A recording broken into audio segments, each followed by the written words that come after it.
হয়, ঘটনাটো হ'ল যোৱা আবেলি 2 বজাৰ পিছৰ পৰা 3জন কিশোৰী সন্ধানহীন হৈ আছিলে। তো আমি পিছলৈ সন্ধিয়াতহে জানিব পাৰোঁ যে কিশোৰীজন আচলতে নাই বিচাৰি গাঁৱৰ ওচৰে পাজৰে যি আত্মীয় স্বজনৰ ঘৰত বিচাৰৰ পিছতো যেতিয়া নাপালোঁ, তেতিয়া আমাৰ সন্দেহ হ'ল যে নিশ্চয় ক'ৰবাত কিবা দুৰ্ঘটনা ঘটিছে। এই ঘটনাৰ চিন্তাৰ ফলত আমি পথাৰলৈ ওলাই আহোঁ, গাঁৱৰ মানুহ লগ লাগি আহি বিচাৰাতে এই যি মানে হঠাৎ যে পথাৰত গাঁত খুন্দি থোৱা আছে, এই পথাৰতে আপোনাৰ 3জন কিশোৰী পানীৰ তলত বিচাৰি পোৱা যায়। তে এতিয়া আমি এটাই মানে দাবী জনাইছোঁ যে এই যে হঠাৎ গাঁত যধে মধে যে পথাৰত যে গাঁত খুন্দি থৈছে, এই গাঁতবোৰ এনেকুৱা হ'ব নালাগে। মানুহ কেৱল নিজৰটো নহয়, আনৰ ভালৰ কাৰণে কিবা এটা চিন্তা কৰি হ'লেও কাম কৰক, আমি এইটোৱে বিচাৰোঁ। আৰু কিন্তু ক্ষতি যিটো হ'ল, এইটো অপূৰণীয় ক্ষতি। আমাৰ কাৰণে এটা গল্পৰ খোৰাক হ'ব পাৰে, কিন্তু ক্ষতিটোতো উঠি নাহে। গতিকে যাতে আৰু দুৰ্ঘটনা এনেকুৱা নঘটে কাৰো মূৰ্খামিৰ ফলত, আমি এইটোৱে আহ্বান জনাম।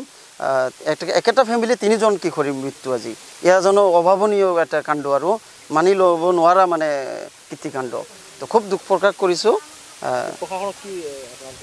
হয়, তেখেতক আমি আহ্বান জনাইছোঁ যাতে ছাৰ এনেকুৱা ঘটনা আৰু দুৰ্ঘটনা নঘটে। যি হ'লে আৰু তেখেতে আমাক আশ্বাসন দিছে যে নাই ঠিকে, নেক্সট টাইম এনেকুৱা ঘটনা নহ'ব, আমি আপোনালোকৰ লগত আছোঁ।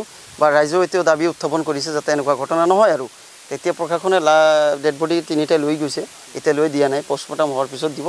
তাৰ পাছত আমি বাকী তেখেতৰ সমাধি কাৰ্য কৰিম। ওচৰে পাজৰে এনেকৈ বহুত গাঁত আছে, এইবোৰ যাতে নহয় আপোনালোকৰ মাধ্যমেৰে আমি অনুৰোধ জনাইছোঁ বা দাবী জনাইছোঁ, বকাই দিব লাগে। হয়, ধন্যবাদ। ঘটনাটো খুব আচলতে দুঃখজনক ঘটনা। আমি সন্ধিয়াত গম পালোঁ যে 3জন ছোৱালী, এজনৰ 15 বছৰ, এজনৰ 12-13 আৰু এজনৰ 6 বছৰ বয়সৰ। তেখেতে 12-1 বজাৰমান অনুমান কৰিছোঁ, তেখেতে তেতিয়াৰ পৰা এই ছোৱালী 3জন নাই নিয়াৰ পাছত চাৰিওফালে খোজ খবৰ কৰাটো ক'তো আত্মীয় স্বজনৰ ঘৰত নাপায়। পিছলৈ আমি অলপ সন্দেহজনকভাৱে পিছফালে এটা গাঁত খুন্দিছে, এজন মানুহৰ মানে খালী মাটিত গাঁত খুন্দি থোৱা বুলি জানো। তাতে সন্দেহমূলক যায় এটা কাপোৰ এযোৰ দেখা পায়। তাতে মানে পানীত নামাৰ পিছত কাষৰ ছোৱালীঘৰ আমি সদায় লগ পাওঁ, আজি ৰাতিপুৱাও লগ পাইছোঁ ছোৱালীকেইটাক। এজনৰ সবিতা বুলি জানো, বা দেউতাকজন কথা ক'ব নোৱাৰে।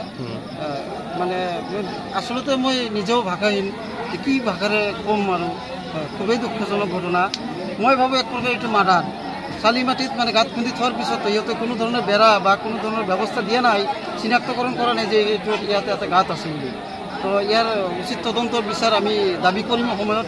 আজি আপোনালোকৰ যোগেও দাবী কৰিওঁ আৰু কৰিম আমি নিশ্চয়। খুব আৱেগিক, তো ক্ষমা কৰিব, মই ইমানখিনি আৰু আগবাঢ়ি ক'ব নোৱাৰিম। 3জন আছিল? 3জন হয়, টোটেল 3জন বাচ্চা।